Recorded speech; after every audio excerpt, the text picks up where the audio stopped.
Vous avez eu l'occasion d'écouter sur cette chaîne J.L. Lincoln, les récits de Cornell Woolrich, qui soient signés de ce nom ou encore William Irish, George Hopley, pseudonyme dont il use aussi quelquefois. C'est un véritable virtuose dans presque tous les genres de la nouvelle policière moderne. Suspense, histoire criminelle psychologique, thème de l'homme traqué, récit à base de terreur, histoire de détection pure, etc., etc. La nouvelle que vous allez écouter a ceci de particulier, c'est qu'elle combine en même temps et avec beaucoup d'adresse deux genres qui sont généralement assez distincts, le genre dur, où l'action prime sur la séduction elle-même. C'est un agréable mélange moitié-moitié qui satisfera aussi bien les amateurs de l'un comme de l'autre. Que pourrait-on demander de plus à une courte pièce radiophonique de ce genre? Nous vous souhaitons une bonne écoute dans laquelle l'auteur nous entraîne de surprise en surprise avec un art qui vous laisse pantelant. Voici Un verre de trop de Cornell Woolrich.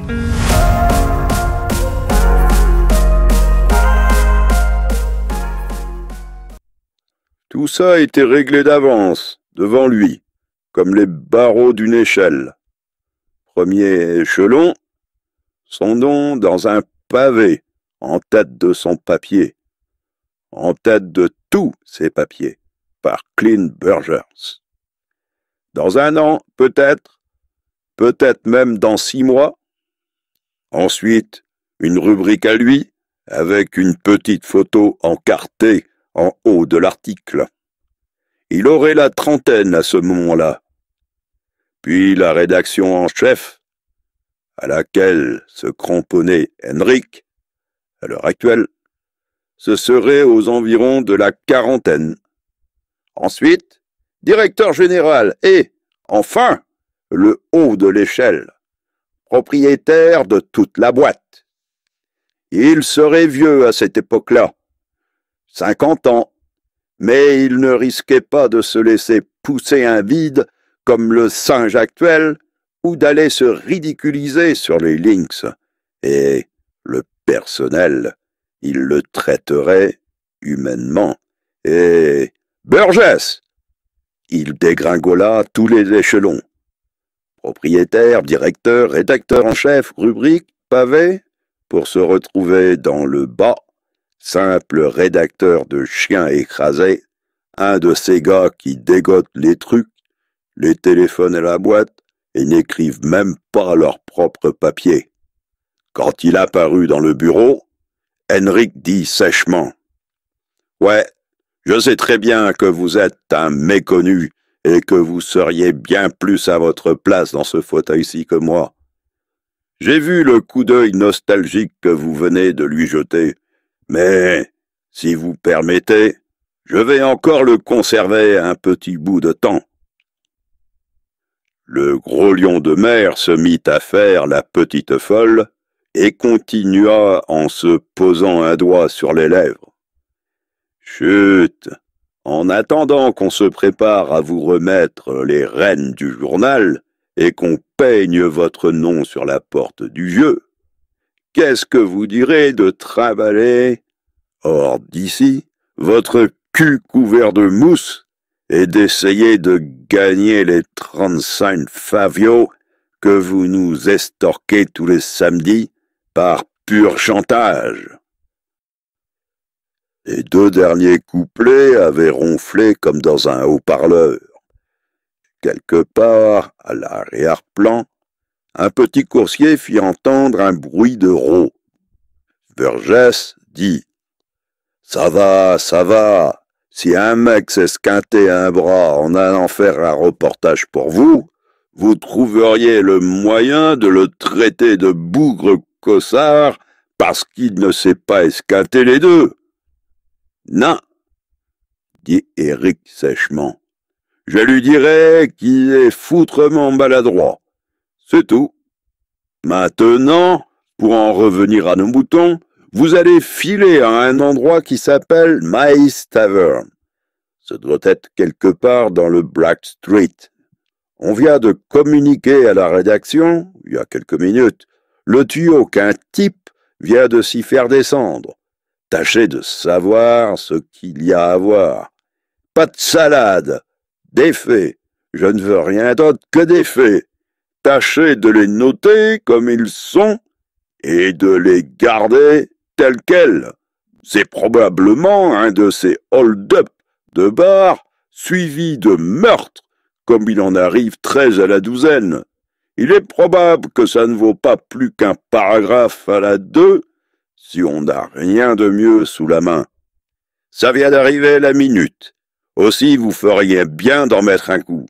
Je dirais même que si vous avez été un rédacteur de chien écrasé à la hauteur, vous auriez été sur place avant même que ça arrive, au lieu d'attendre que votre malheureux rédacteur en chef, écrasé de boulot, soit obligé de vous y envoyer après la bataille.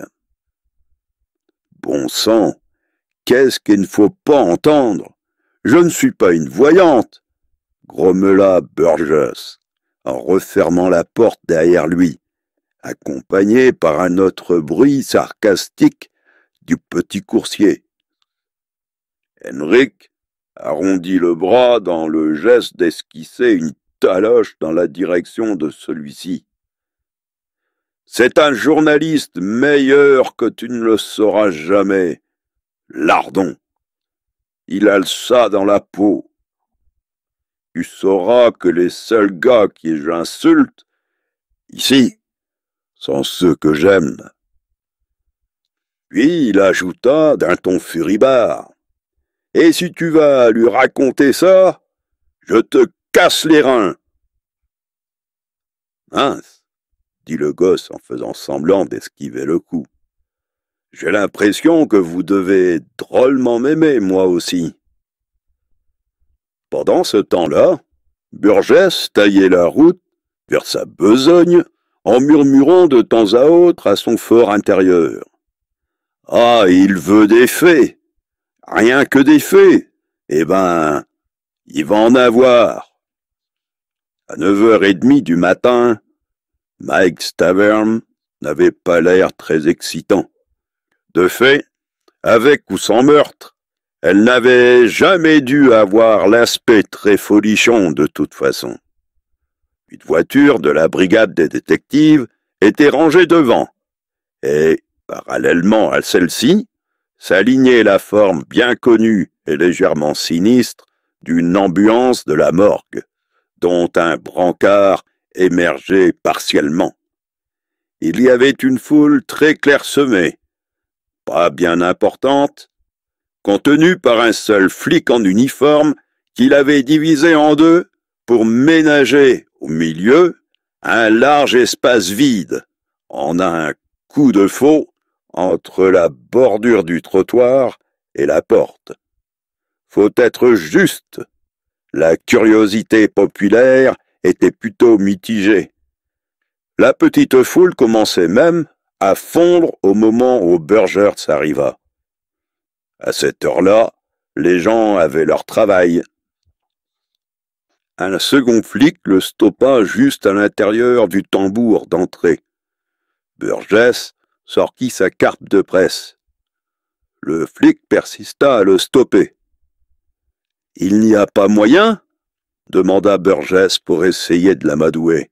« Je vais voir ce qu'il en dit », condescendit le flic. Il plongea la tête et une épaule à l'intérieur, puis les ramena. « Il est d'accord. » Burgess pénétra à l'intérieur. Ça avait l'air triste et déprimant, comme seul un endroit de ce genre peut l'être à pareille heure. Il y avait là un tas d'hommes, mais pas en train de boire. Et ce n'était pas leur présence qui risquait de donner au bar un peu de vie. De petits vitraux de verre colorés rouge, bleu et vert transformaient la lumière brillante du matin en un éclairage crépusculaire. On venait à l'instant de brancher 2 puissants projecteurs, mais sans eux, il eût été impossible, en regardant de la rue, de bien distinguer à l'intérieur. Une grosse pendule placée haut sur le mur, au-dessus du bar, indiquait 9h32. Sur le voyant de la caisse enregistreuse, une petite fiche émergeait, portant les chiffres 20 cents. Un détective dit « Bon, reculez maintenant et laissez-le photographier les verres. » Sur le bar se trouvaient 2 verres, curieusement abandonnés, du côté client, assez rapprochés l'un de l'autre, comme si les buveurs, maintenant disparus, s'étaient trouvés coude à coude. Il y avait aussi un homme juché entièrement au-dessus du bar, qui se dépassait à la manière d'un singe, sur les genoux et les avant-bras, en braquant une espèce de caméra sur le puits étroit qui s'ouvrait entre le comptoir et le mur. Un brillant éclair bleu fusa, et l'homme, se tournant, sauta en bas, du côté extérieur. Il visa ensuite les verres en ployant les genoux, de façon à les prendre au même niveau. Il y eut un autre éclair bleu, puis il se redressa et s'en alla. 2 hommes entrèrent, portant à eux 2 un panier de la morgue. Ils passèrent derrière le bar par l'étroite ouverture à l'extrémité éloignée, là où le bar touchait le mur. Ensuite, ils ne furent plus visibles qu'au-dessus des côtes. Ils avaient de la difficulté à se sortir de ce qu'ils avaient à faire. Le premier s'élevant un peu, pour se rabaisser aussitôt, comme quelqu'un qui ouvre largement les jambes pour franchir un obstacle. Puis, il se retourna et fit face dans l'autre sens en regardant son partenaire de brancard.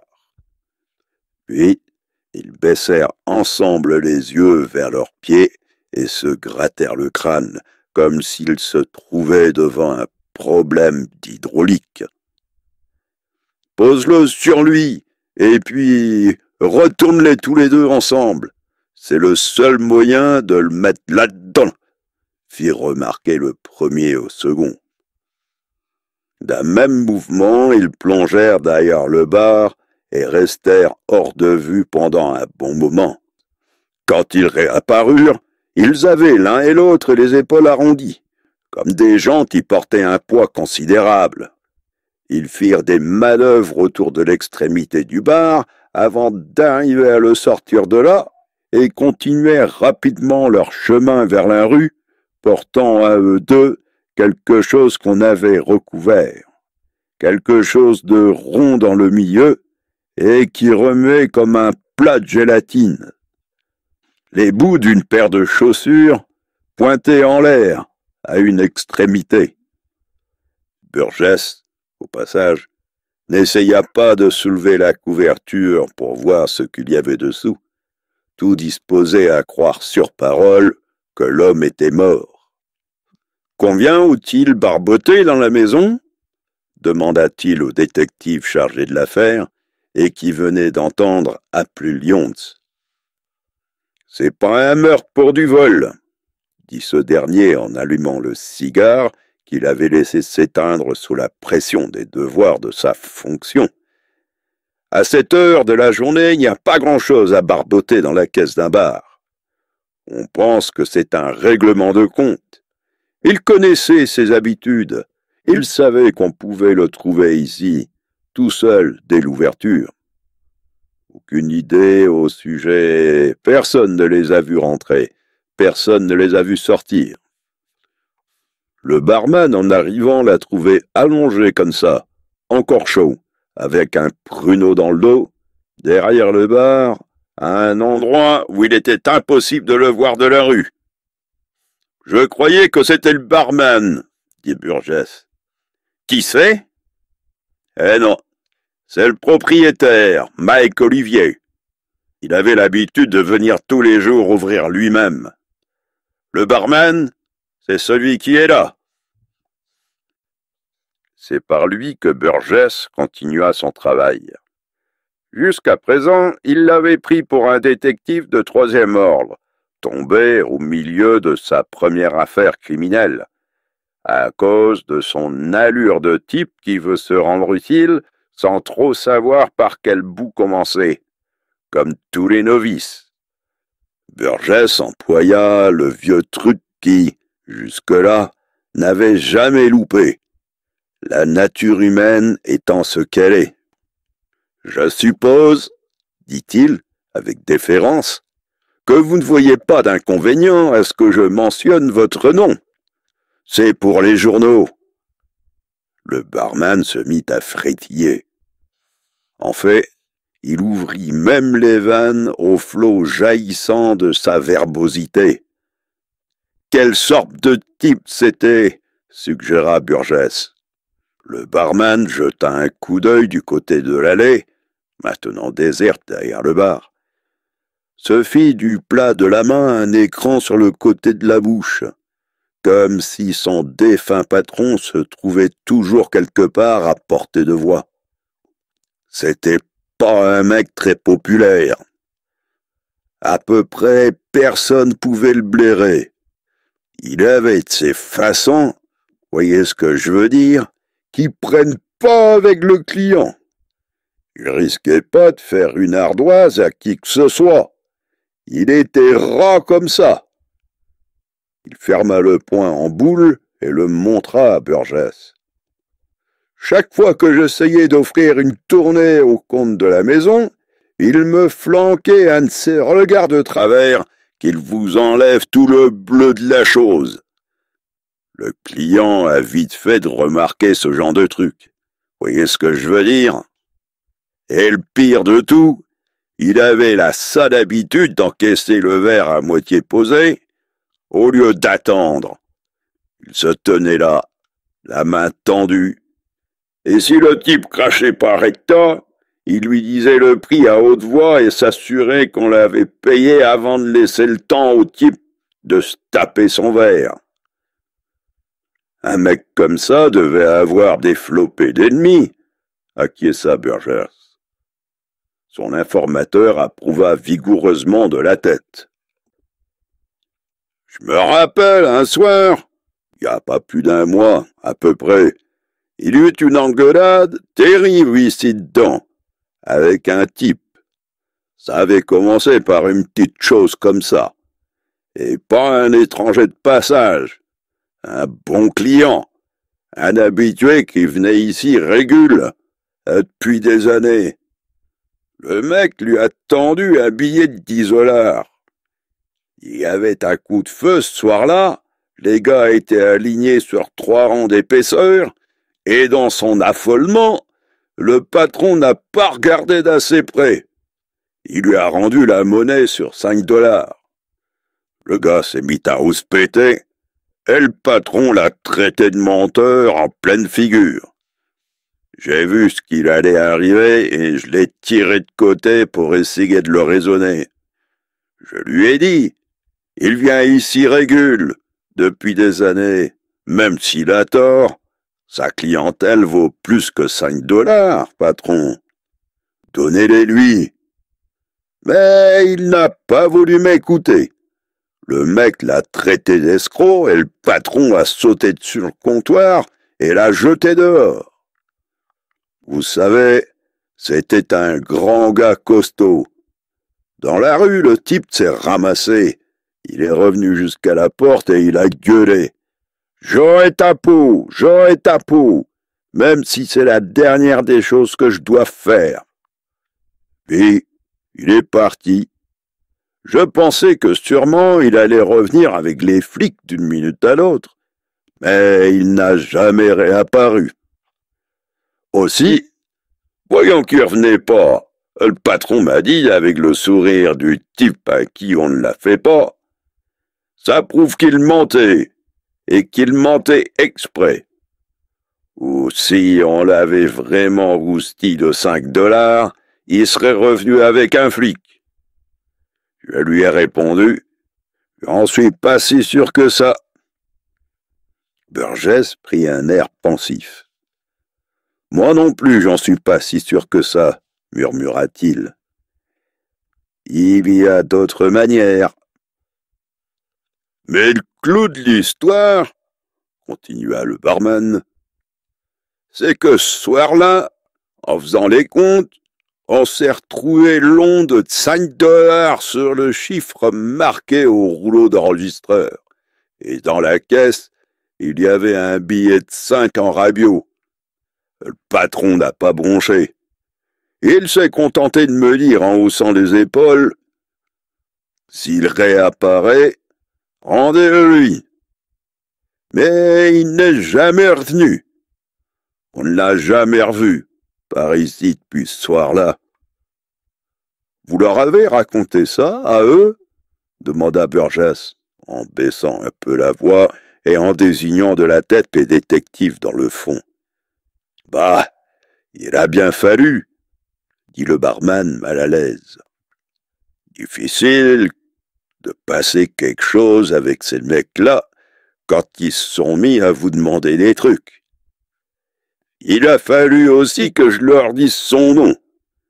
Depuis le temps qu'il venait, on avait fini par le connaître par son nom.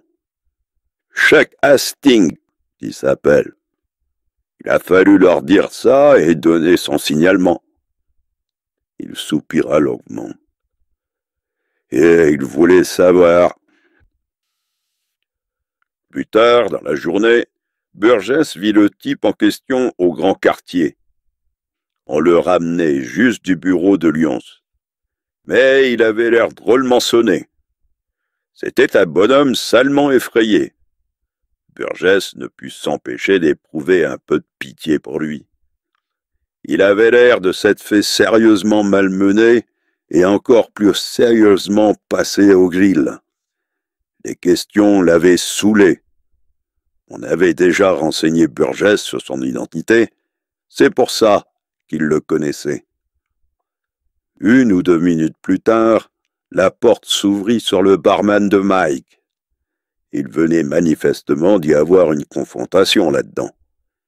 Le barman passa devant Burgess sans le reconnaître, et celui-ci se garda bien de lui faire signe. Lyons le fit rentrer ensuite pour se donner le temps de souffler dans l'intervalle de 2 besognes plus importantes. « Je vois que vous vous êtes payé déjà un suspect, » commença Burgess.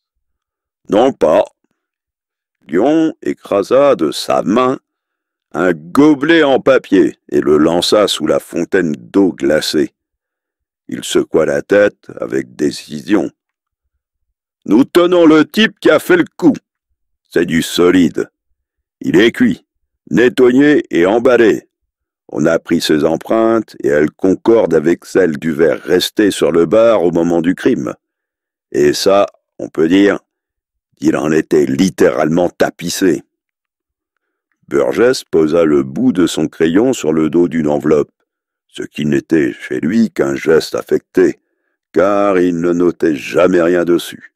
« Il n'a pas un alibi d'une espèce quelconque ?» demanda-t-il. « Est-ce qu'ils n'en ont pas toujours un? Seulement le sien est du genre sourd-muet. Il ne risque pas de parler pour lui. Son lit. Il prétend avoir été dans son lit toute la matinée. Il continuait même à faire semblant de dormir quand on est allé le cueillir. Qui était devant le second verre? » Lyons eut un sourire morne. « On ne peut décemment pas s'attendre à ce qu'il avoue ça, alors qu'il n'y avoir été lui-même devant le premier. En tout cas, pas tout de suite. Mais on le lui fera cracher. Si ce n'est pas aujourd'hui, ça sera demain. Et si c'est pas demain, ça sera jeudi. » Il ramassa une confession non signée posée sur le bureau, la brandit et la reposa. « Il changera également d'avis pour signer ceci avant qu'on en ait fini. Nous avons tout le temps. On n'est pas pressé, mais tout ça, c'est des bricoles. L'affaire est dans le sac. Il passera devant le grand jury avant la fin de la semaine prochaine. » Il salua Burgess en portant 2 doigts à son sourcil. « Au revoir, reporter. » Burgess ouvrit la porte, mais sans se décider à sortir. Lyons leva les yeux du bureau où il venait de se rasseoir pour se mettre au travail. « Qu'est-ce qu'il y a? Les grands ont besoin d'huile ?» avança-t-il d'un ton raide. Vous ne trouvez pas ça drôle que le second verre ne porte pas du tout d'empreinte? Il était posé là, vide, donc quelqu'un avait dû le soulever. Je veux bien que le second type ait eu des gants, mais alors, il devait rester dessus des empreintes de Mike Olivier. Il a bien fallu que celui-ci le pose sur le bar. Il ne s'est pas mis à voler tout seul jusque-là. S'il ne porte pas du tout d'empreinte, c'est qu'on a dû l'essuyer à dessein. Et dans ce cas, si on a nettoyé un des verres sur la scène du crime, pourquoi pas l'autre? Un des mecs a eu plus de présence d'esprit que l'autre. Il y en a un qui y a pensé, l'autre a oublié, montrant par là que celui qui a oublié est celui qui a tiré. Maintenant, fermez cette porte. Un flic qui s'était approché le fit à sa place en balançant la porte de telle façon qu'elle vient claquer à 1 centimètre du nez de Burgess.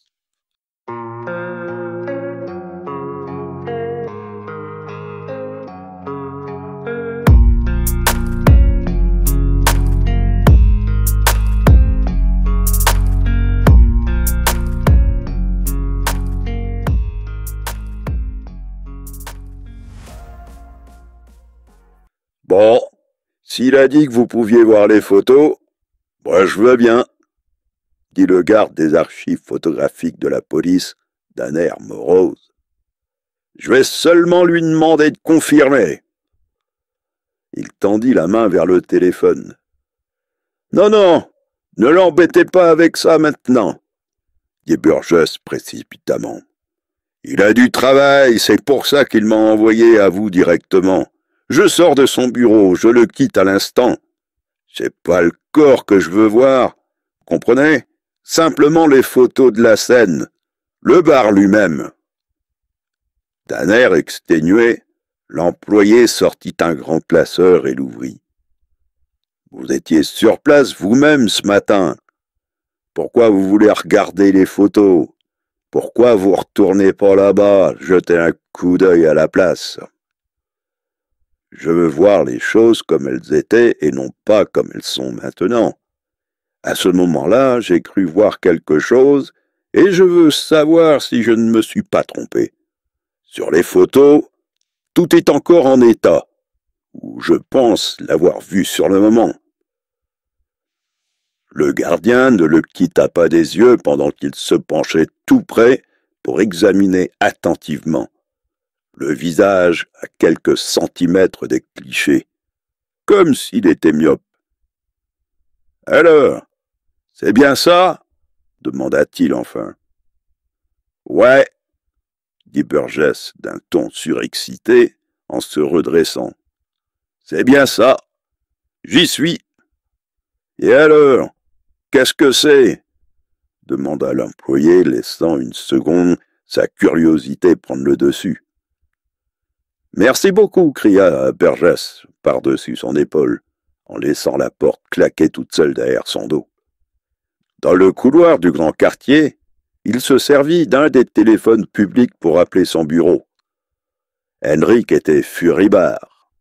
« Eh bien, il était temps, aboya-t-il. Vous n'êtes resté dehors que toute la matinée et la moitié de l'après-midi. Pendant ce temps-là, j'aurais pu écrire l'histoire de Holmes. Qu'est-ce que vous croyez? Que vous travaillez aux pièces? La moitié d'une journée de travail pour 2 lignes qu'on balance là où une colonne tombe court.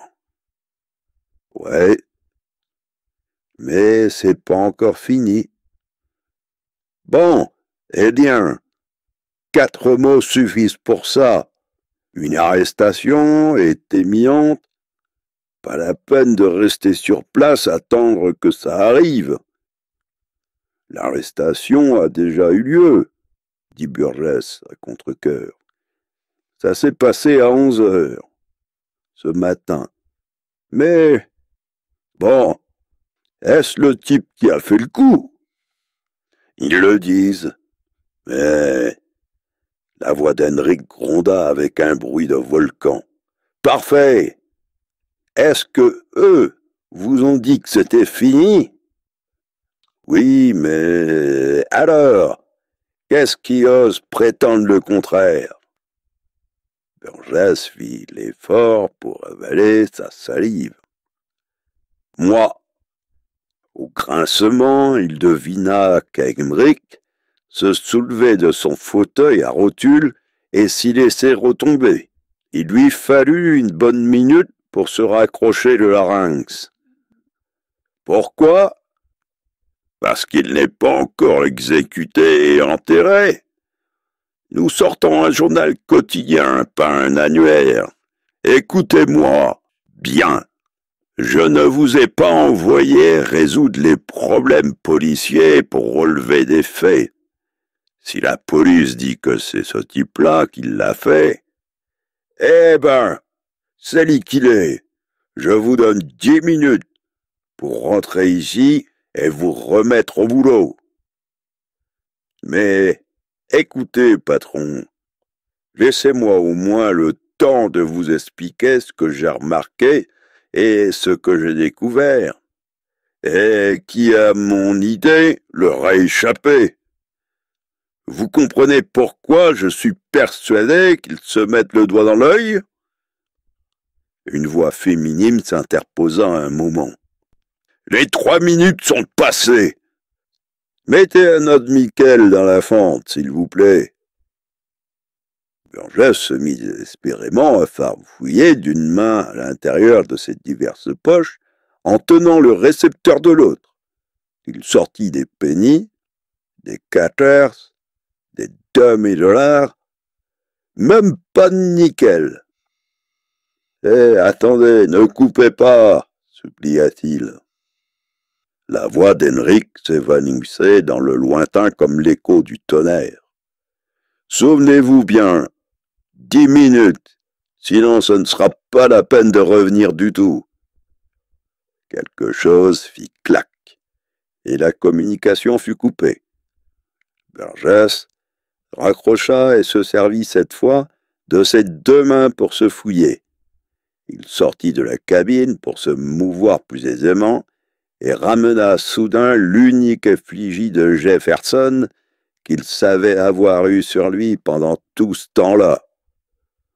2 ou 3 fois, il la fit sauter dans sa main d'un air méditatif. Puis il secoua la tête et remit la pièce où il venait de la trouver. Autant faire comme si je n'en avais pas, de toute façon, murmura-t-il pour lui-même. Si je le rappelle, il ne fera que me répéter de revenir. Et ça, je ne le peux pas encore. Pas avant que cette histoire soit finie. Il retourna à la taverne de Mike. Chose assez surprenante, elle était toujours ouverte à la clientèle. Soit elle continua par simple routine, soit que la question du règlement de bail et du stock de marchandises demanda quelques semaines. Mais les affaires ne marchaient pas. Il n'y avait personne à l'intérieur. Les gens, manifestement, ne se sentaient pas à l'aise dans un endroit qui venait d'être, si récemment, le théâtre d'une mort violente. « Donnez-moi 2 doigts, s'il vous plaît, » dit Burgess. « Vous êtes le gars du journal de ce matin ?» se rappela le barman. « Je pensais bien vous avoir déjà vu. » Burgess leva son verre, comme s'il en scrutait le contenu. En fait, ce n'était pas exact. Il examinait le contenant. « Est-ce que vous tenez le compte des verres comme celui-ci que vous avez en rayon ?» demanda-t-il négligemment. « Bien sûr, je le possède sur le bout des doigts.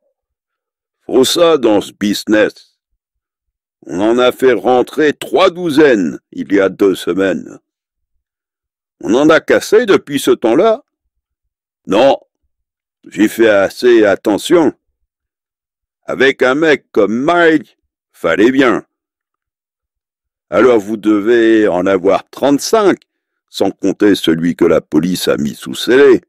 Exact. 35, plus les 18 qui restaient avant qu'on commande les autres. Ça en fait 53. Burgess mit la main à la poche. Je ne suis pas un de ces mecs qui font des paris tout le temps, dit-il, mais je n'ai rien à faire en ce moment, et vous non plus. Voici un billet d'$1. Je vous parie que vous n'en avez pas maintenant 53 en rayon. Vous tenez? Ça, c'est un truc fragile pour doubler ma mise, dit le barman dédaigneusement. Il posa un billet à lui par-dessus et prit une palette qui lui servait à décapiter les demi de bière. Je les frapperai pour les faire chanter, comme ça vous pourrez compter en même temps que moi. Ils sont tous alignés là, sauf celui que vous avez devant vous. La palette se mit à faire tinter les petites notes musicales semblables à des sons de flûte. Ding, ding, ding, tandis que Burgess comptait à haute voix. 51, 52, 53. Il y eut un temps d'arrêt. Puis la palette fit ding une dernière fois. Ils dirent tous les deux ensemble 54. Le barman se redressa, se gratta la tête. Il y en a un de plus. Je dois avoir mal compté. Non, vous n'avez pas mal compté, dit Burgess sans expliquer davantage. Il redivisa le pot en deux. Gardez votre $, j'en veux pas. Et il empocha le sien. Parlons d'autre chose. Dac, fit le barman, soulagé de ne pas se voir confisquer sa mise. De quoi? Burgess, les yeux dans le vague, regarda autour de lui comme pour chercher un sujet de conversation. Je suppose que toutes les combines particulières de votre patron, vous les connaissez dans les coins. Mieux que les miennes. Il y a 15 ans que je travaillais pour lui. Tout le monde se fait des ennemis. Qui est-ce qui lui en voudrait à ce point-là? Vous voulez dire qu'il ne lui en voulait pas, fut la réponse concise. Une assez belle liste, hein? Bon, puisqu'on parle comme ça en l'air, à votre idée, parmi tout cela, qui le haïssait suffisamment pour le tuer? Le barman se gratta le menton. En tête, je dirais ce mec, Chuck Hastings. Ça, Burgess le savait. Autosuggestion pure et simple. Hastings était déjà détenu pour meurtre.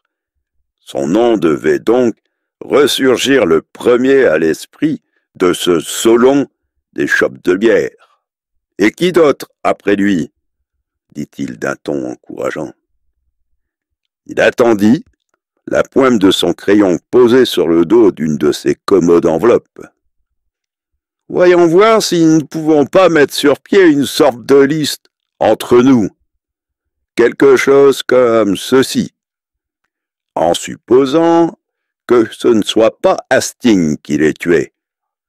Qui, après lui, eût été le plus susceptible de le faire? Pas mal, gloussa le barman. Comme une sorte de mot croisé.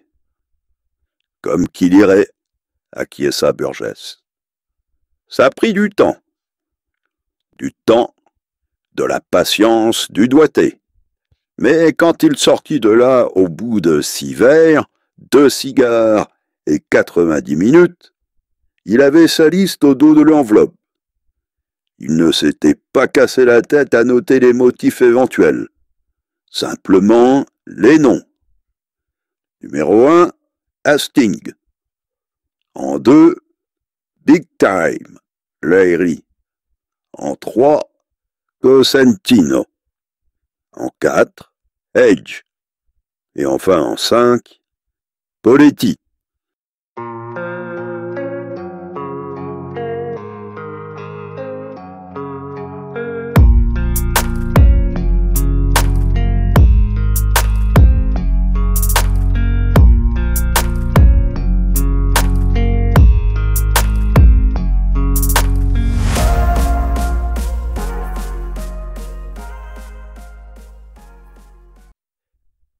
Henrik avait dû être sur le point de quitter le bureau pour entrer chez lui. Burgess le devina autant qu'il lui fallut pour revenir répondre au téléphone de son bureau. D'ordinaire, il était assis à côté. « Écoutez, patron, » commença Burgess en pleine ébullition, « j'ai découvert qu'il y avait un verre de trop à la taverne où a eu lieu la fusillade. » Il n'alla pas plus loin. Henrik pouvait être coupant comme un bistouri quand il le voulait. Et c'était le cas maintenant. « Qui êtes-vous » demanda-t-il d'un ton éberlué.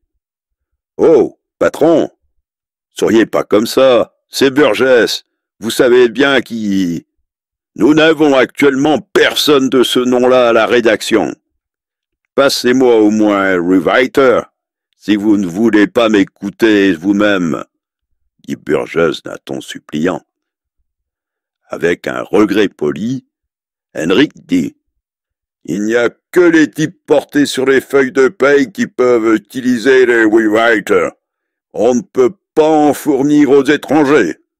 Mais patron, j'ai une liste de 5 suspects possibles, et l'un d'eux, je croyais que la police tenait déjà le coupable, et que c'était une histoire réglée.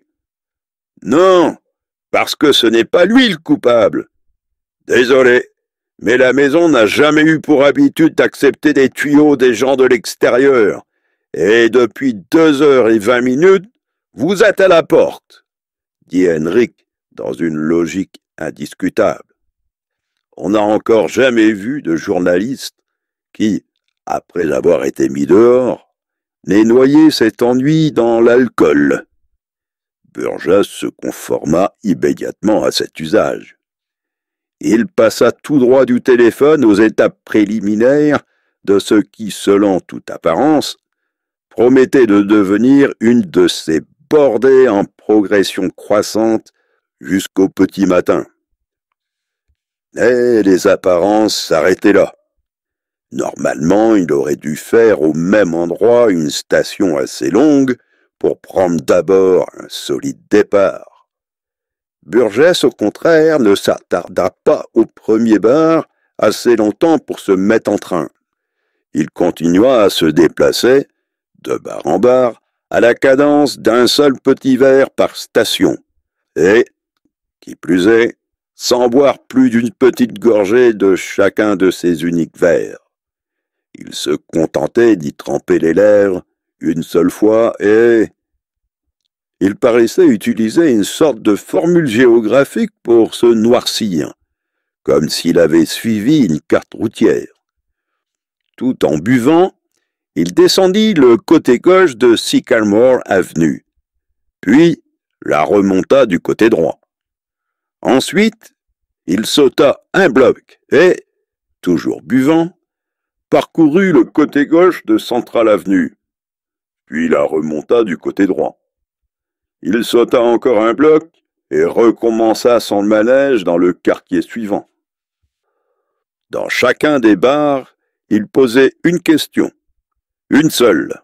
« Est-ce qu'on a pris dans votre bar un ginger comme celui-ci un de ces derniers soirs ?» Se faisant chaque fois gratifier d'un nom, de hochements de tête, de haussements d'épaules et de regards intrigués. Qui est-ce qui irait barboter un truc comme ça? Vous voulez rire, monsieur? Il faisait demi-tour et sortait sans insister davantage. Il avait un bon bout de terrain à couvrir et pas beaucoup de temps à sa disposition. Au 3e bar, sur le côté droit de la 3e avenue, alors que l'heure approchait de minuit et qu'il avait la bouche enflammée par le décapage qu'il était en train de lui faire subir, une certaine variété se fit jour soudainement dans les résultats. Après s'être entendu répondre par le barman le nom habituel et avoir repris la direction de la porte, ce dernier se ravisa. « Hé, attendez, monsieur! Qu'est-ce que vous m'avez demandé ?» Burgess répéta. « J'ai dit. Est-ce qu'on vous a barboté un ginger comme ça au cours de ces 2 derniers soirs ?» Le barman fit oui de la tête. Lentement d'abord, puis plus vite. « Ouais, quand j'y pense, on m'en a pris un. » Puis la bouche de l'homme s'ouvrit en dessinant un O de stupéfaction, et y resta un moment. « Mais comment savez-vous ça? Qui vous l'a dit ?» Burgess se rapprocha avidement.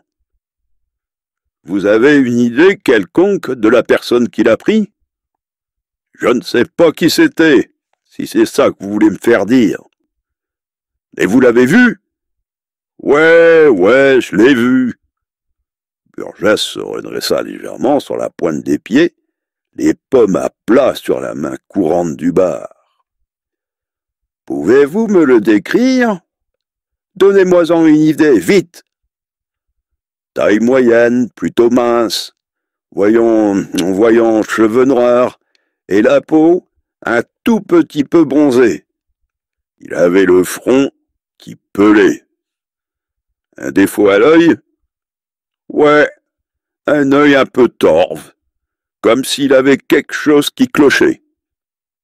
Avant même d'avoir entendu la réponse, Burgess était déjà retombé au niveau du sol, les épaules tassées de déconvenu. La description était celle de Chuck Axtine, qui, de toute façon, était déjà détenu pour le meurtre. « Vous ne l'avez pas vu le prendre de vos propres yeux, si ?» demanda-t-il, découragé. « Non, mais comme c'était le sien, ça doit être lui. Quand il est sorti, je suis allé à l'endroit où il était pour nettoyer et remettre le verre en place, mais je ne l'ai pas trouvé. Le grand verre était bien là. Grandeur nature, mais pas de ginger.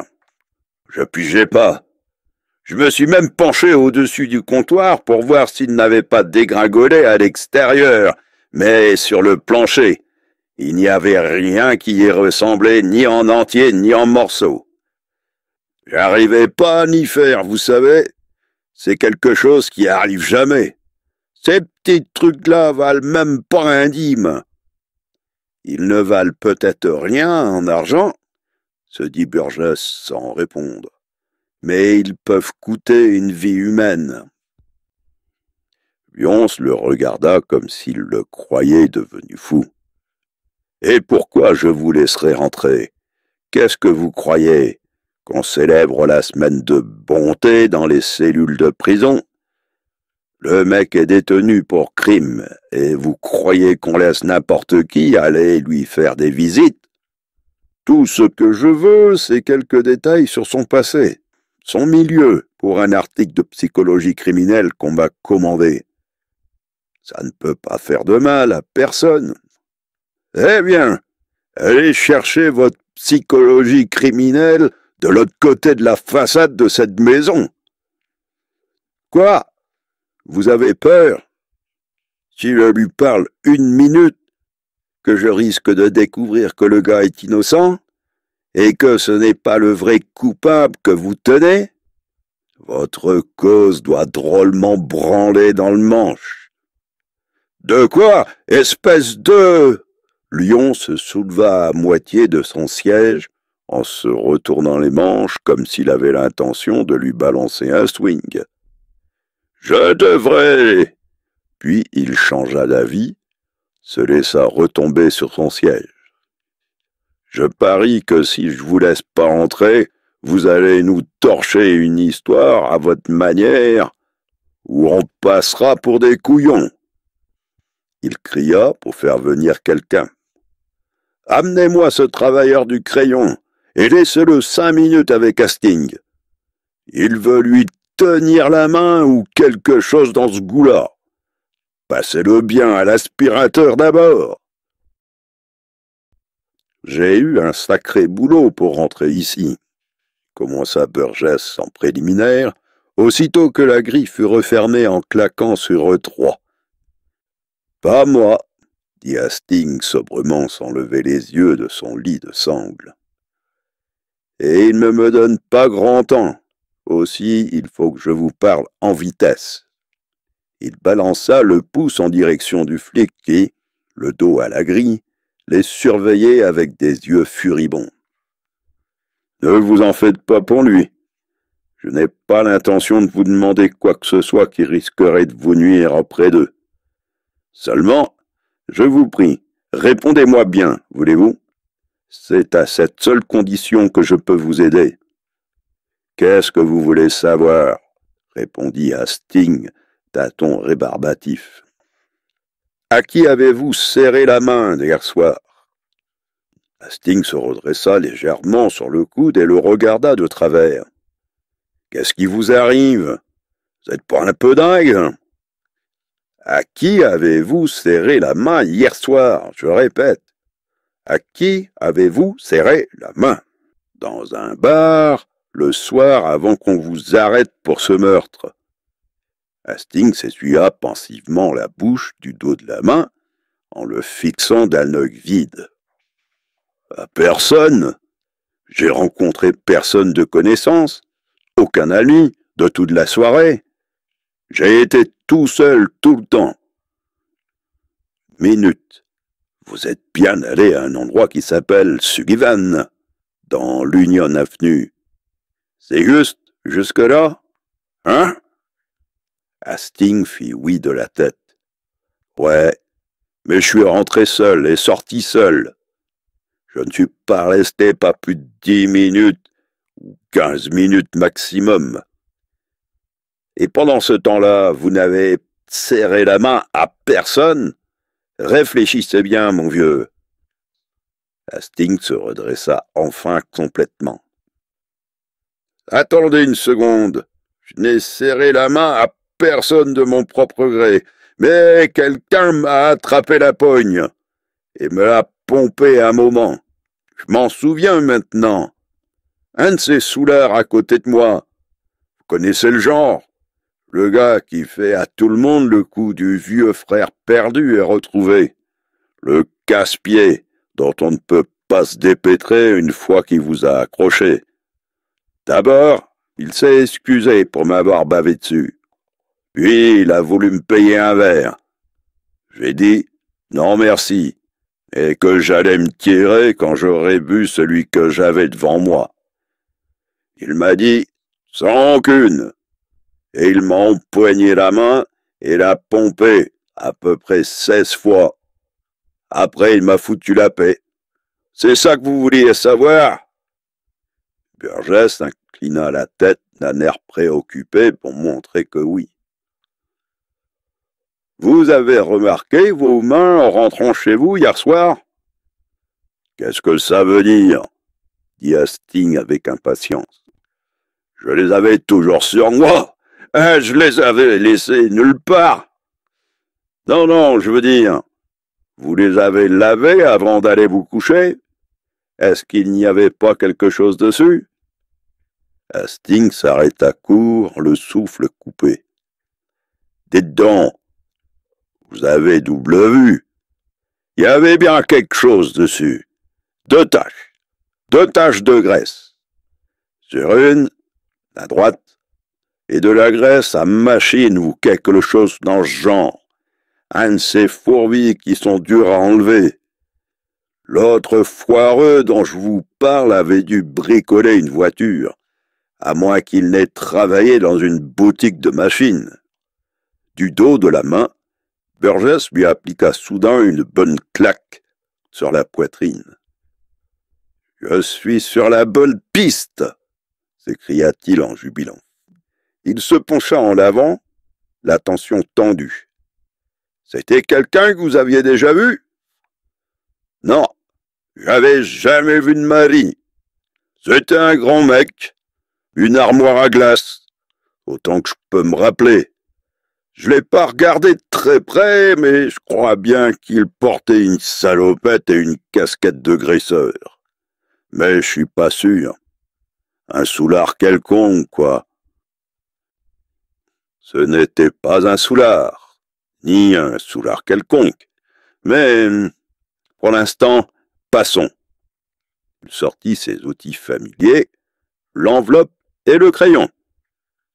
Hastings, qui est-ce qui vous déteste solidement? Le monde entier, autant que je puisse en juger en ce moment.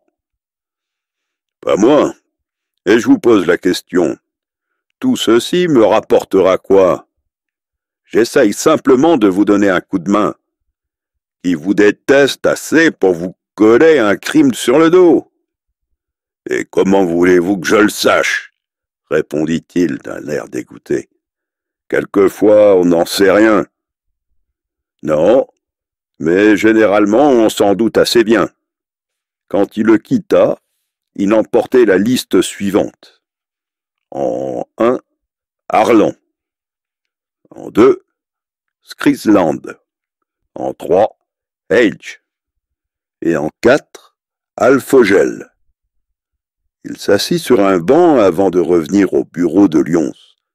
Sortit la première liste, ce qu'il avait soutiré au barman de Michael's Tavern, et mit les deux côte à côte. Puis, du bout de son crayon, il raya les noms qui n'apparaissaient qu'une fois. Quand il eut fini, il obtenait ceci sur les deux. 4 et 3, H. Foutez-moi ce type dehors, dit Lyons d'un air las. Vous leur lâchez la bride d'1 centimètre à ces sacrés journalistes, et ils vous en prennent pour 36 kilomètres. Burgess baissa brusquement la tête pour esquiver le bras du flic lorsque celui-ci s'apprêta à le jeter dehors. Écoutez, je reconnais, je ne suis pas détective et je ne le prétends pas, dit-il en poussant en avant, tandis que le flic essayait de le traîner dehors par le col et le pan de son veston. Tout ce que je veux savoir, c'est ce qui s'est passé réellement dans cette histoire. Je sais qui a fait le coup. Lâchez-le, Oakfield, dit Lyons avec mépris. Je veux entendre ça. Ça me fera du bien. J'ai pas rigolé de toute la semaine. Il joignit le bout de ses doigts en clocher et se laissa aller confortablement en arrière dans son fauteuil. Bon alors, où est-il? Demanda-t-il en faisant semblant de scruter le couloir derrière Burgess. Je ne sais pas où il est. Je ne l'ai pas sur moi. Mais je sais qui c'est. C'est un type du nom d'Age. Il est dans le commerce des spiritueux en gros. Mais ce n'est qu'une façade qui masque une grosse bande qui joue le jeu du presse-citron. À peu près comme le faisaient les vieilles bandes du bootleg à l'époque de la prohibition. La seule différence, c'est que maintenant ils peuvent distribuer leurs produits au grand jour. Ce n'est plus une infraction à la loi. Si le détaillant se fatigue de payer ce qui lui pompe, et s'il essaye de se tourner vers un autre fournisseur, eh ben, c'est tant pis pour lui. Et d'après le barman de Mike Olivier, ce dernier avait annulé ses commandes plusieurs mois auparavant et refusé de continuer à se faire fournir par l'affaire Dage. Très intéressant, dit Lyons, sarcastique. Et de quoi a-t-il l'air? Je n'en sais rien. Je ne l'ai jamais vu de ma vie. Lyons s'adressa au flic. Il ne sait pas où il est. Il ne l'a même jamais vu. Mais il est sûr que c'est lui qui a tué Mike Olivier. Voilà ce que j'appelle une accusation solidement fondée. Ben, vous n'avez inculpé Hastings qu'en raison de cet unique verre, non? Ouais. Et vous essayez de nous amener à condamner Edge simplement en tirant son nom d'un chapeau. Nous, au moins, on les a, les empreintes sur le verre. Vous n'avez rien. Burgess continua précipitamment. Il y a aussi le motif de vengeance. Je veux dire de la part d'Edge contre Hastings. Edge faisait marcher un speakeasy à l'époque de la Prohibition, et Hastings était alors un de ses employés. Il travaillait pour lui. Un jour, il y a eu une rafle chez eux, et ils sont passés en jugement devant une cour fédérale. Des tas de faits confidentiels sont mystérieusement venus à la surface et qui ont contribué à faire condamner Edge, comme si quelqu'un avait mouchardé à la suite d'un arrangement avec les autorités. Edge n'a jamais pu déterminer d'où cela venait, mais à l'issue du procès, il se passa un fait remarquable. Il fut salement condamné tandis que Hastings, pour quelque étrange raison, s'en tirait avec une peine étonnamment légère. La prohibition a fini en 1933, dit Lyon sèchement, et il attend jusqu'en 1943 pour régler ses comptes avec lui. Il fit un bruit de gorge méprisant. Pour du boulot rapide. La vengeance est un plat qui se mange froid. Votre point de départ ne tient pas debout, dit Lyons. Tout ce que vous avez, ce sont des ragots de seconde main, un mec déjà sous les verrous, et je ne vous apprendrai rien en vous disant qu'ils ne se cramponnent pas tous à n'importe quelle planche de salut. Et qui se souvient d'un autre mec qui ne l'aimait pas 10 ans plus tôt? Un barman qui admet d'abord que son patron était impopulaire auprès de tout le monde sans exception, et qui se souvient d'un en particulier qu'il ne l'aimait pas, lui. Voilà, ça vous suffit, et toc, vous avez dégoté le coupable. Je vois que Bertillon a perdu son temps à inventer le système des empreintes digitales. Il se couronna le tout de ce qui, en comparaison, était un argument péremptoire. Laissez-moi attirer votre attention sur ceci. Je ne vous aime pas à la minute présente. En fait, vous me dégoûtez si profondément que je crève d'envie de vous étrangler de mes propres mains. Mais ça ne veut pas dire que je vais vous assassiner. Loin de là. Vous voyez la différence? Burgess, d'exaspération, se gratta la nuque. Qu'est-ce que je peux bien faire pour vous convaincre? Demanda-t-il. Amenez le mec à s'effondrer et à faire des aveux de sa propre bouche, railla Lyons.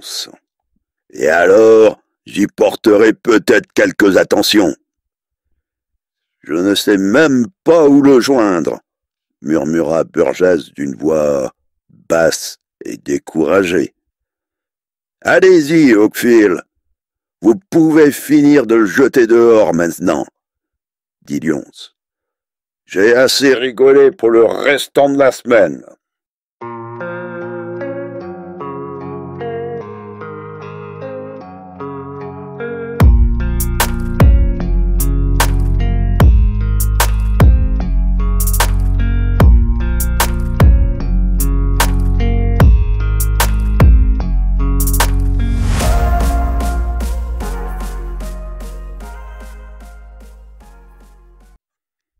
Dans le bar, Burgess prit un annuaire au coin roulé et l'emporta avec lui dans la cabine téléphonique, tout en conservant le doigt sur le nom qu'il venait de trouver, de façon à ne pas perdre la place à nouveau. Il introduisit un nickel dans la fente et forma le numéro. Une voix d'homme répondit. « Je veux parler à Joseph Edge. » dit Burgess. De la part de qui et pourquoi? Dit la voix d'un ton revêche. Il ne me connaît pas et c'est strictement personnel. Une autre voix remplaça la première. Elle était un petit peu plus suave. Burgess dit « Êtes-vous Joseph Hage, celui qui est dans les spiritueux en gros ?» Il venait d'en essayer deux qui n'en étaient pas. « Oui, c'est Joseph Hage, et c'est bien mon occupation. Que puis-je pour vous? » Rien. Mais je pensais que peut-être moi je pouvais quelque chose pour vous. Il attendit une seconde. Vous étiez à Mike's Taverne ce matin aux alentours de 9h15, dit-il d'une voix impersonnelle. La voix ne manifesta aucune consternation, mais seulement un intérêt léger. Mike's Taverne? Où est-ce? C'est là où on a tiré, où vous étiez quand on a tiré. La voix était lisse, pleine de quiétude. Je ne vous suis pas. Je m'explique. J'étais le premier client là-bas ce matin. Je suis entré 1 ou 2 minutes après l'ouverture, presque sur les talons du propriétaire. Aussitôt entré, je suis allé au lavabo. J'étais là-dedans quand vous êtes arrivé. J'ai vu tout le truc à travers une fente de la porte. Vous n'avez pas pensé à y aller voir. Vous avez eu tort. Ne me faites pas perdre mon temps, allez raconter ça aux flics. D'accord, mais le seul embêtement, c'est que ils ne payent pas. Oh, on veut secouer l'arbre, hein? La voix avait un ton amusé. Je n'ai pas de boulot, ni rien. Je suis plutôt fauché. En fait, je comptais me garder ça pour un jour de pluie. Et justement, il dégringole des hallebardes en ce moment. La voix rit de bon cœur, très sûre d'elle-même. Ah, navré de vous décevoir, mais de ce côté-ci, le temps est sec et ensoleillé. Vous ne croyez pas que j'y étais, hein? Je vais vous faire un petit dessin. Il y avait un autre mec avec vous. Vous êtes entrés à 2. Vous étiez debout contre le bar, à main droite après être rentré. L'autre était à gauche. Après le coup de feu, on a essuyé un verre. L'autre. Il baissa la voix un peu pour parler tout près de l'appareil. Et maintenant, vous êtes sûr qu'il n'y a pas quelques nuages de votre côté? À l'autre bout, il y eut une pause, dont Burgess devina la cause. Elle n'était pas due à la peur, ni à un manque de présence d'esprit, mais au fait qu'on masquait momentanément l'appareil, le temps de donner un ordre à quelqu'un en arrière-plan. Tâche de savoir d'où ça vient. La voix revient en ligne. « Qui est dans le coup avec vous ?» demanda-t-elle presque aimablement. Burgess se rendit compte qu'on essayait de gagner du temps. Il n'y voyait pas d'inconvénient, décidé qu'il était à jouer les dupes. « Personne, rien que moi tout seul. Il est possible que vous ayez vu ce que vous dites. Vous avez l'air assez convaincant. Qu'est-ce qui vous dit que je suis la personne que vous avez vue là-bas? Je me suis chargé de le vérifier. Qu'est-ce que vous croyez que j'ai fait toute la journée? » Il y eut une autre pause. On avait repéré l'origine du coup de téléphone. On venait probablement de jeter sous les yeux du correspondant un bout de papier à lire. « Donc, vous êtes seul dans le coup, » reprit la voix. « Eh ben, votre proposition m'intéresse.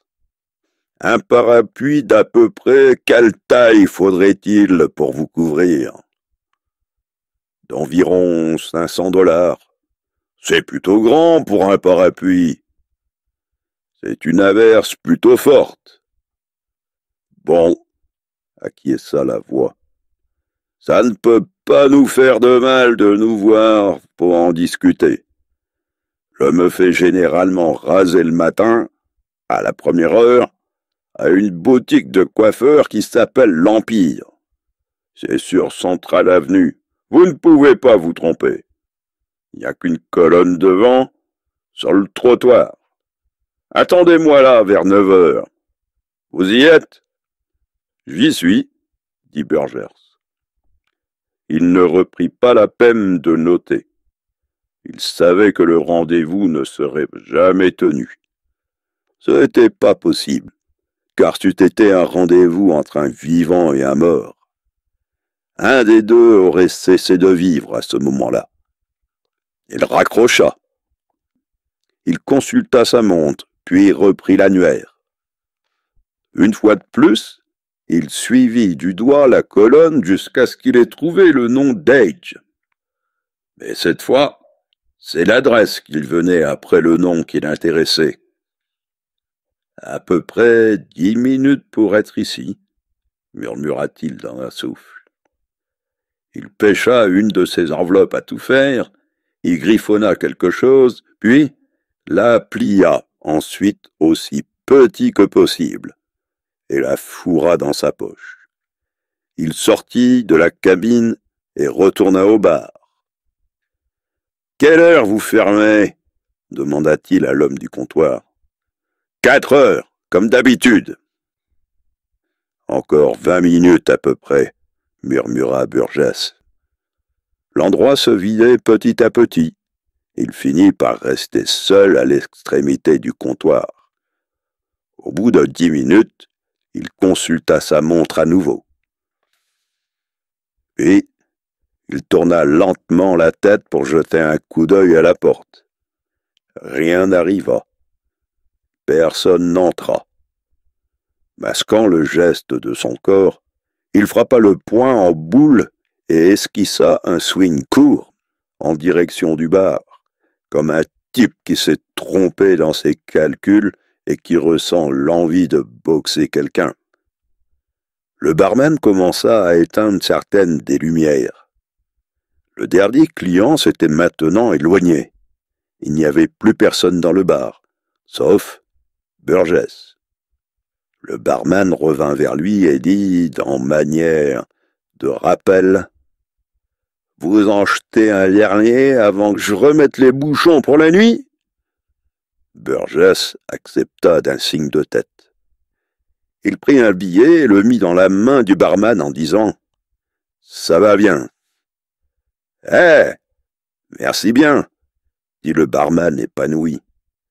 Il allait se mettre à regarder ce qu'il tenait dans la paume de sa main, quand Burgess dit, sans presque remuer les lèvres, « Ne regardez pas. Amenez ça au tiroir-caisse avec vous. » Le barman se dirigea vers la caisse et, arrivé là, il jeta un regard intrigué. Burgess se leva et marcha lentement vers la porte d'entrée. Il y resta 1 minute, serrant étroitement son veston contre lui et le boutonnant jusqu'en haut. Il frissonna un peu, comme si l'air extérieur de là où il était lui paraissait frisqué. « Bonne nuit !» cria le barman derrière lui. « Adieu !» répondit Burgess. Il avait le sentiment que c'était bien le mot à employer. Il s'enfonça dans les ténèbres mystérieuses de la nuit et, tirant son chapeau sur les yeux, se mit lourdement en route. Il était maintenant 4 heures du matin. Sur ses chances d'entendre résonner les 5 coups, il n'aurait pas misé gros même au père, avec le barman de chez Mike, quand ils avaient parié au sujet du verre de trop. Un bruit de caoutchouc chuinta insidieusement à côté de lui avant qu'il n'eût fait plus d'une demi-douzaine de pas, et une voiture bâchée se trouva là, qui se maintenait doucement à sa hauteur. Une voix en sortit. « On peut vous demander un peu de feu, mon gars ?» Sa respiration changea de cadence, mais aucun signe ne montra qu'il savait de quoi il s'agissait.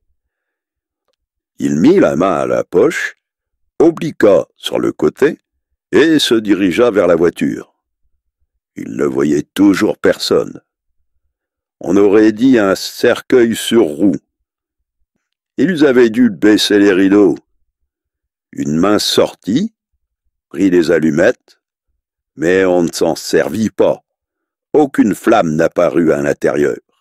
« Dites quelque chose, mon gars !» demanda la voix d'un ton pressant. « Qu'est-ce que vous voulez que je vous dise ?»« Juste ça. Ça va très bien comme ça. » Une seconde voix sortit des profondeurs de la voiture. « C'est lui. Je reconnais la voix. C'est bien lui. Reprenez vos allumettes, mon gars. » Burgess abaissa les yeux à l'endroit où la main avançait légèrement par la portière entr'ouverte. « C'est un revolver que vous avez là ?» remarqua-t-il calmement. « Un revolver qui te dit « Entre et installe-toi comme chez toi. » Une seconde portière s'ouvrit dans le sens opposé de la première, et il entra. Les deux portières furent claquées hermétiquement et les roues commencèrent à prendre de la vitesse. Il faisait noir comme dans un four. De chaque côté de lui, il sentait la présence de quelqu'un, mais ce n'étaient que des masses d'ombre, informes, sans visage, ni contour. Une voix dit à sa gauche « Vous avez appelé au téléphone une certaine personne au sujet d'une certaine affaire au début de la soirée, n'est-ce pas ?» Tous les appels téléphoniques s'adressent à une certaine personne au sujet d'une certaine affaire, éluda Burgess. « T'as pas besoin d'avoir peur, mon gars. Il y a un joli parapluie pour toi dans le cou. Mais il faut qu'on vérifie si tu es régulier ou si tu es un tocard. »« Où va-t-on faire ça ?» demanda Burgess tranquillement. « Dans un entrepôt où on stocke de l'alcool. Tu n'es jamais allé dans un entrepôt à alcool? C'est très instructif. »« Tu vas effrayer le mec, » lui reprocha la voix de l'autre côté avec une sollicitude ironique. « Non, le mec n'est pas effrayé, » répondit Burgess imperturbable. Il avait dû se tortiller le cou pour en faire sortir les mots, mais, dans le noir, personne ne s'en aperçut. « Oh, le mec est brave, hein ?» dit-on railleusement. Quelque chose de blanc surgit devant lui dans l'obscurité. Instinctivement, il eut un mouvement de recul. « Bouge pas, mon gars, on va te mettre ça autour des yeux. » Le bout d'un canon de revolver enfoncé entre deux côtes ajouta au mot une note persuasive. On lui appliqua un bandeau hermétique attaché derrière la tête. « À quoi ça sert? Même sans, je peux rien voir. » « Eh bien, comme ça, tu verras encore 2 fois moins. Voilà pourquoi. » La voiture gravit une sorte de rampe à camion, puis éveilla un son creux d'écho, comme si elle venait d'entrer dans quelque vaste endroit clos. Puis elle stoppa. On déverrouilla les portes, et il les entendit descendre. « Voilà, mon gars, c'est le terminus, en bas. » Il manqua le marchepied et trébucha contre quelqu'un de toute sa masse inerte. D'une poussée, on le remit d'aplomb, et on le maintint sur ses pieds en l'empoignant par les 2 bras et en le propulsant en avant, tandis qu'il entendait autour de lui un tambourinement de pieds sur un plancher de bois. « Reste là, près de la voiture, Mugsy !» ordonna une voix. Les autres continuèrent à avancer. Bientôt la voix dit à nouveau « On est tous là. Allumez quelques lampes. » Une mince ligne jaune apparut au bas du bandeau de Burgess. « Enlevez-lui ses œillères. » Quelqu'un fit sauter le bandage. Il ne put s'empêcher de cligner 2 ou 3 fois avant de retrouver sa vue normale. Il se trouvait dans une sorte d'immense caverne, au plafond si élevé qu'il disparaissait complètement dans la profondeur des ténèbres. Une lampe, à abat-jour, projetait une lumière triste sur le sol, et sur les 4 hommes qui l'entouraient, et dont il ne connaissait aucun. À l'arrière-plan, on distinguait vaguement des caisses d'emballage dans l'ombre. Au milieu, on avait ménagé des allées çà et là. 4 paires d'yeux le fixaient avec une inflexibilité de silex. Un de leurs propriétaires parla enfin. « Écoute, on est 4 ici. Tu as vu 2 types entrer dans la taverne de Mike et le descendre hier matin. Bon, montre-nous les 2 que tu prétends avoir vus. » Il savait que sa vie dépendait de sa réponse. « Donnez-moi 1 minute, dit-il pour essayer de gagner du temps. Laissez-moi m'habituer les yeux à la lumière. J'ai bu là-bas 2-3 verres et je veux être sûr de ce que je fais. » « Ouais, » fit écho son interlocuteur d'un ton mordant. « Tu ferais bien d'être sûr. » Burgess fixa durement le premier sur sa gauche. Celui-ci lui rendit son regard, les yeux mauvais, le visage de granit. Il passa au suivant, le fixa aux yeux. L'homme essaya de soutenir son regard. Sa mâchoire eut un ou 2 spasmes. Il baissa un instant les yeux, puis se reprit et se remit à le fixer. « Grouille-toi, dit quelqu'un. Ou tu sais pas. » « Je sais, mais je suis en train de me demander ce qu'il vaut mieux que je lise. » Le 4e homme sortit une liasse de billets, les déposa devant lui sur le coin d'une caisse d'emballage, sans dire un mot. Il devait bien y avoir au moins pour $1000 dans le tas de billets chiffonnés. Burgess inspira un grand coup.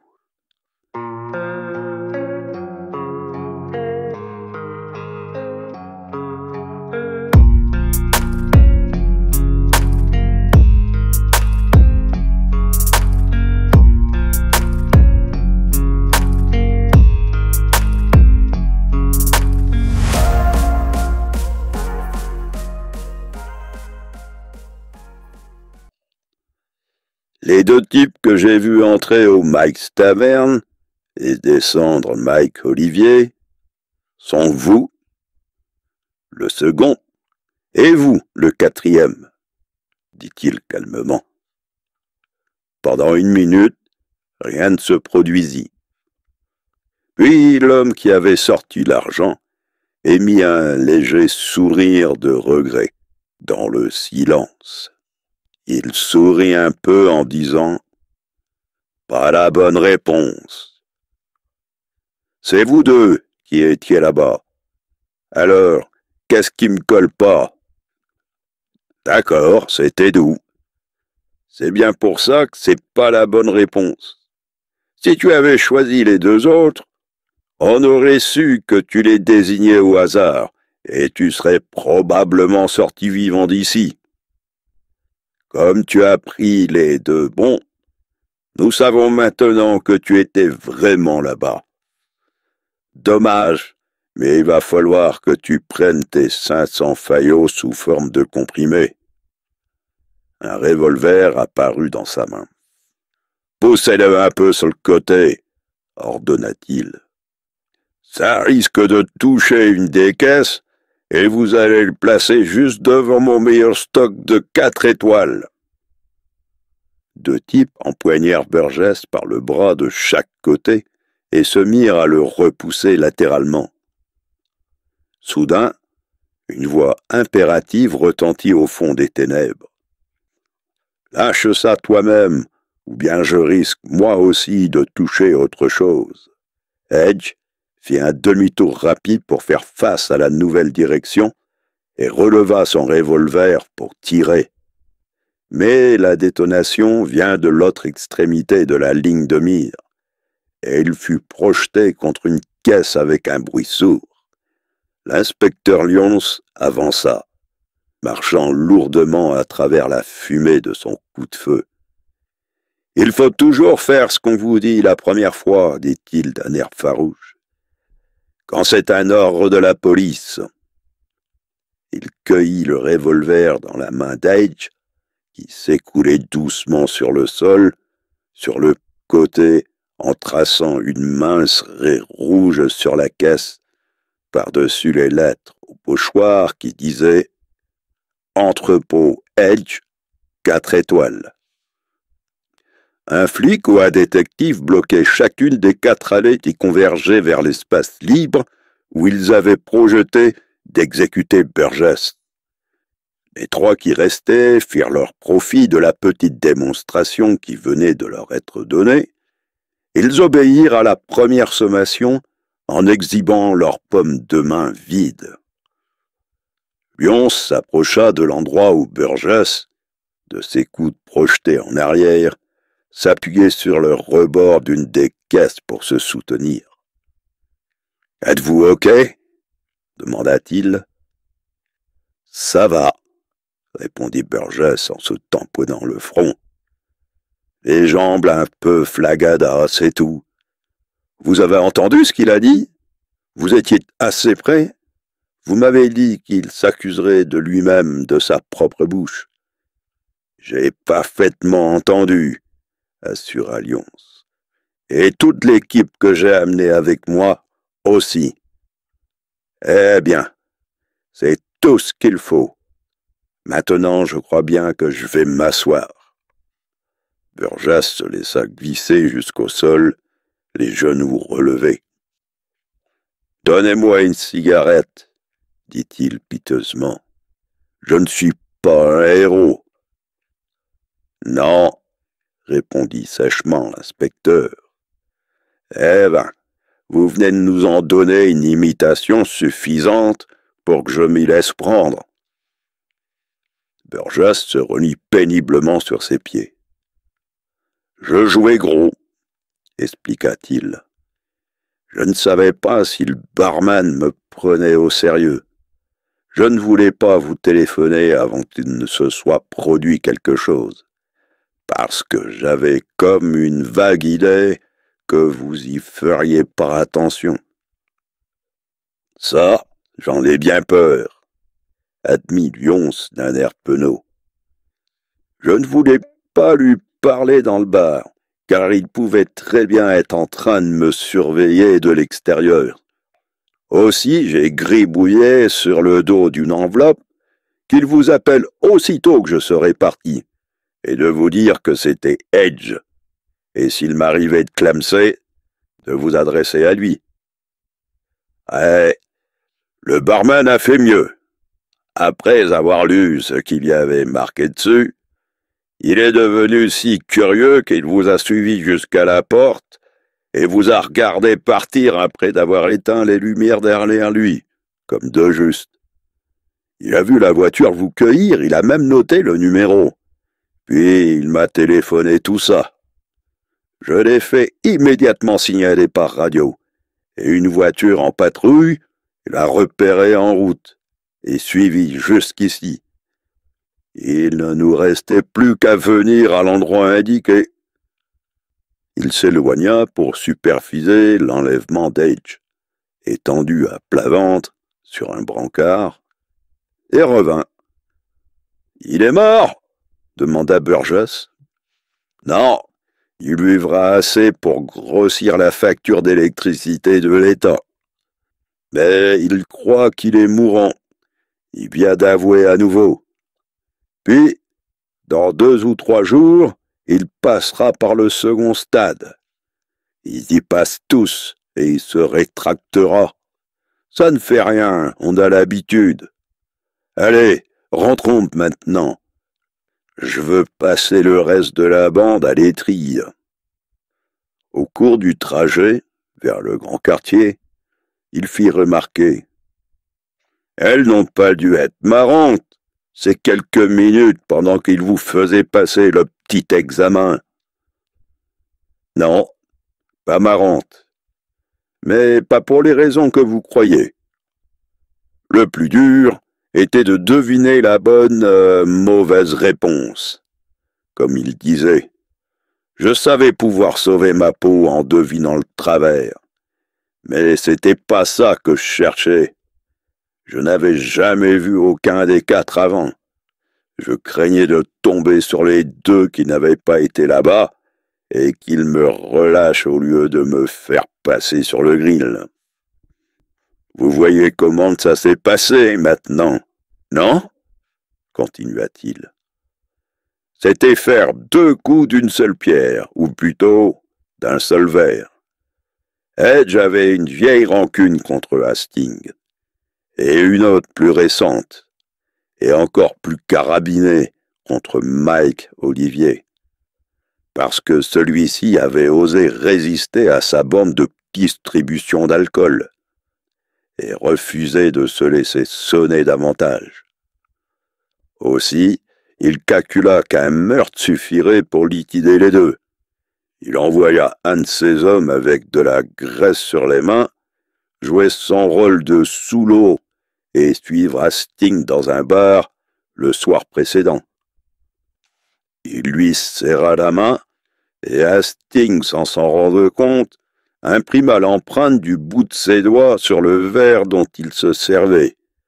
Puis, le soi-disant sous-l'eau calote le verre et l'emporte à Edge, après l'avoir probablement enveloppé dans un chiffon ou quelque chose comme ça. Edge l'emporte avec lui chez Mike, fait l'échange des verres, laissant celui-ci derrière lui pour faire inculper Hastings, tandis qu'il emporte le sien dans le but de le faire disparaître. Le mec qui l'accompagne nettoie le sien avant de partir, laissant l'autre intact. Le revolver, je suppose, fut démonté par la suite, et les pièces détachées semées dans la nature.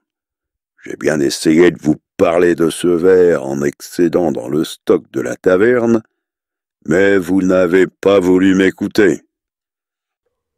Plus tard, de retour à son bureau, après avoir momentanément terminé le nettoyage à sec préliminaire des suspects, Lyons dit à Burgess: « Les rouages de cette affaire sont assez clairs. L'échange des verres et tout, j'aimerais que vous me disiez une chose que nous avons loupée, et pas vous, apparemment. Qu'est-ce qui vous a fait démarrer sur cette idée que le verre était un truc et que, dans toute l'histoire, il y avait quelque chose de pas catholique? Il doit bien y avoir un indice qui vous a frappé, et pas nous. Un détail. Je n'avais pas pris la peine d'en faire état parce que je n'étais pas sûr que vous-même vous l'aviez vu. Edge, comme il arrive souvent dans des cas pareils, en dépit du fait qu'il s'était occupé d'alcool toute sa vie et qu'il avait gagné tout son argent, il n'est pas un buveur de whisky. Il n'y touchait jamais. Donc, il entre, commande quelque chose, il fait alors une petite gaffe. Il n'imagine pas que cette commande macabre, puisse avoir la moindre importance. Il a déjà dans la poche le verre d'Hastings, prêt à être planté là. Donc il doit se dire qu'il importe peu de commander du champagne, de la vodka ou n'importe quoi. Alors, l'habitude reprenant le dessus, il demande de la bière.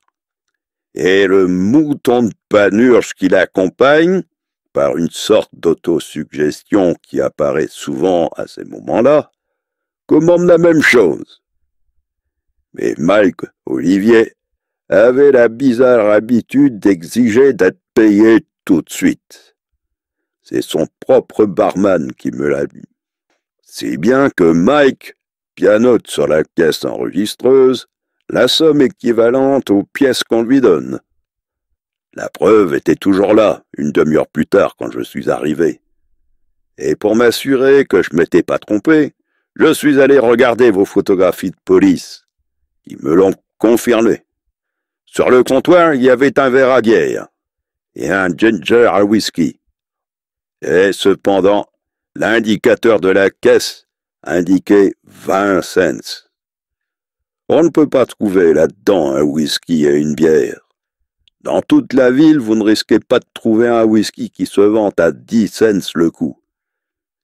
Même en admettant que la bière était un pouce whisky, ce qui n'était pas le cas puisqu'il se trouvait sur la même ligne au bord du bar et séparé par la distance de 2 clients. Le prix de la qualité la moins chère qu'on puisse trouver chez Olivier eût été de 25 cents pour un verre.